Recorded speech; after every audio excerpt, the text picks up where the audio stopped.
Mr. President, on Sunday, I overheard your deputy Rigathi Gachagua claim that government is like a company with shareholders. Hii serikali ni kampuni na ni ya shares. Si ndio? Ni ya shares. Kuna wenye kampuni, wale wako na shares mingi, kuna wale wako na chache, kuna wale hawana. Sasa nyinyi mliinvest kwa hii kampuni ya William Ruto na Rigathi Gachagua. Sasa lazima mvune. Yule ambaye alipanda atafanya nini? Simulipanda?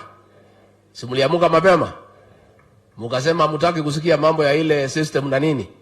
Muka invest, mukapanda, mukapalilia, mukaweka mbolea, mukamwagilia maji, wakati ya kuvuna ndio huu. Na itakuwa namna hiyo. Najua wengine wananikashifu ati mimi nasema ati wale walipanda wavune kwanza. Iko makosa? Iko makosa? Hata hao watavuna lakini wangoje. Si wale walipanda ni wavune kwanza. Wakishavuna wavune ile tabaki kidogo, wale wakupanda waingie watafute huko nini ile itapatikana wachukue wakwende. As a matter of fact, the statement by your DP has shed more light into what your regime's priorities look like. Initially, Kenyans were wondering why you seem oblivious to the cries of the hustler of a rising cost of living and deteriorating economic circumstances, even though you had promised to sort out the economy within the first 100 days in office.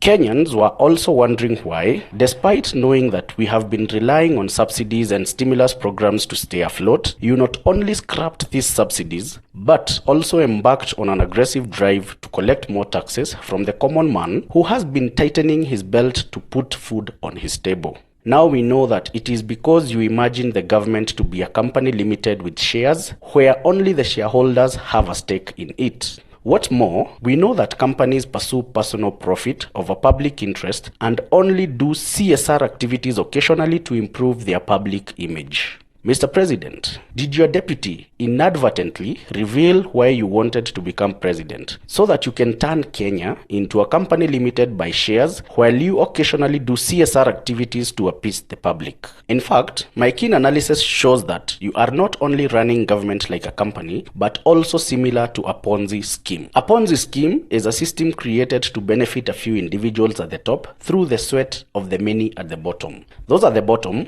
are told to part with money with the promise of very lucrative returns. Eventually, the operators of the same scheme divert the money collected from those at the bottom for personal use. How is this Ponzi scheme set to run? Through taxes. Mama mbogas, watu wa boda boda, and the hustlers are the investors in this scheme, where the heavy taxes imposed on them are the investment. The returns are the promises you made during the campaign trail.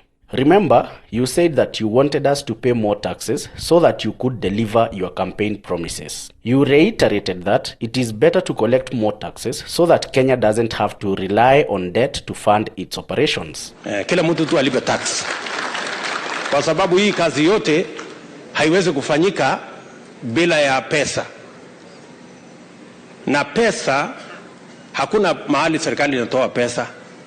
Pesa inatoka kwa ushuru ambayo kila mwananchi analipa. Your target for the financial year 2022-2023 is 3 trillion shillings. However, the reality on the ground is that despite collecting more taxes, you have still gone ahead to borrow money. So, within 6 months in office, you have collected more taxes from Kenyans, borrowed more money while scrapping subsidies which you said were unsustainable. At the same time, there has been little intervention to bring down the cost of living and to cushion Kenyans from harsh economic times, and you still blame the previous government for the state of the economy. Mr. President, the biggest question that I'm asking you today is, where is all the money you are getting from taxes, from the debt you have borrowed, and from the opportunity cost of scrapping subsidies? Remember, there are no capital-intensive projects that your regime is undertaking. Project spending has reduced by 43 billion shillings. Is your government running like a Ponzi scheme where all the money collected is going to line the pockets of a few individuals whom your DP may have been referring to as shareholders of this country, or is it company called Kenya? Mr. President, is that what you meant by bottom up? That you will tax those at the bottom of the pyramid to pay those at the top like yourself and your deputy, the shareholders? Mr. President, we need answers.